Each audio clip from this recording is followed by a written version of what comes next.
การที่เราจะเฮ็ดบุญเฮ็ดกุศลสร้างน้ำกับทำบุญนี่เราต้องเฮ็ดด้วยใจศรัทธาเฮ็ดที่แบบบ่เดินหอนตนเองบ่เดินหอนคนอื่นและก็คนที่ฮับก็ต้องเป็นพระที่มีศีลและก็คนที่ให้ก็ต้องที่เป็นคนที่มีศีลถึงจะได้บุญใหญ่อานิสงส์ใหญ่เพราะว่าการสร้างน้ำกับทำบุญพระพุทธเจ้าเพิ่นบ่ได้บังคับผู้ใดเฮ็ดด้วยใจศรัทธาเฮ็ดด้วยใจเคารพนับถึงพระพุทธพระธรรมพระสงฆ์ที่ด้วยใจอันบริสุทธิ์พุทธพ่องพระอาจารย์เชื่อว่าพ่อแม่ประชาชนหรือว่าออกตนญาติโยมมีความศรัทธาในพระพุทธเจ้าศรัทธาในพระธรรมศรัทธาในพระสงฆ์ผู้ปฏิบัติดีปฏิบัติชอบเพราะว่าการเฮ็ดบุญเฮ็ดกุศลนี้มีมาในตั้งแต่สมัยครั้งพุทธกาลอย่างอนาถบิณฑิกะเศรษฐี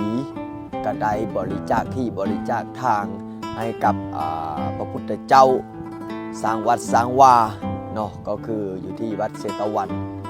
แล้วก็ได้อุปถัมภ์อุปถากพระพุทธเจ้าโอ้เห็นแล้วก็ได้ไปอ่านไปฟังแล้วก็นับถือน้ำใจอนาถบิณฑิกะเศรษฐีและก็มีพระเจ้าพิมพิสารเนาะบริจาคที่ดินถวายให้กับพระพุทธเจ้าอยู่วัดป่าไผ่เวรุวันเนี่ยแล้วก็หลายๆคนหลายๆท่านที่มีจิตศรัทธานางวิสาขาหรือว่าลูกศิษย์ลูกหานั่นละหรือว่าคนอุบาสกอุบาสิกาผู้ที่มีศรัทธาในพระพุทธเจ้านะบริจาคที่บริจาคทางถวายเป็นพุทธบูชาธรรมบูชาสังฆบูชาสืบต่อพระพุทธศาสนาจนมาถึงรุ่นลูกรุ่นหลานก็ยังมีทุกมื้อนี้ก็ยังมีคนที่มีจิตศรัทธาเนาะถวายที่ถวายทางแล้วก็บางคนบ่มีที่บ่มีทางก็นำหน้าพาทางเฮ็ดบุญเฮ็ดกุศลอย่างมื้อวานนี่เนาะอาจารย์ก็ได้ไปร่วมงานทอดผ้าป่าก็มีการคือแบบว่าพ่อแม่ประชาชนมีทั้งออกตนญาติโยมผู้รักผู้ใหญ่ของบ้านของเมืองอย่างเมื่อวานนี้ก็ไปร่วมกับท่านเจ้าแขวงก็คือท่านคำพันธ์สิทธิดำพาเป็นเจ้าแขวงเวียงจันทร์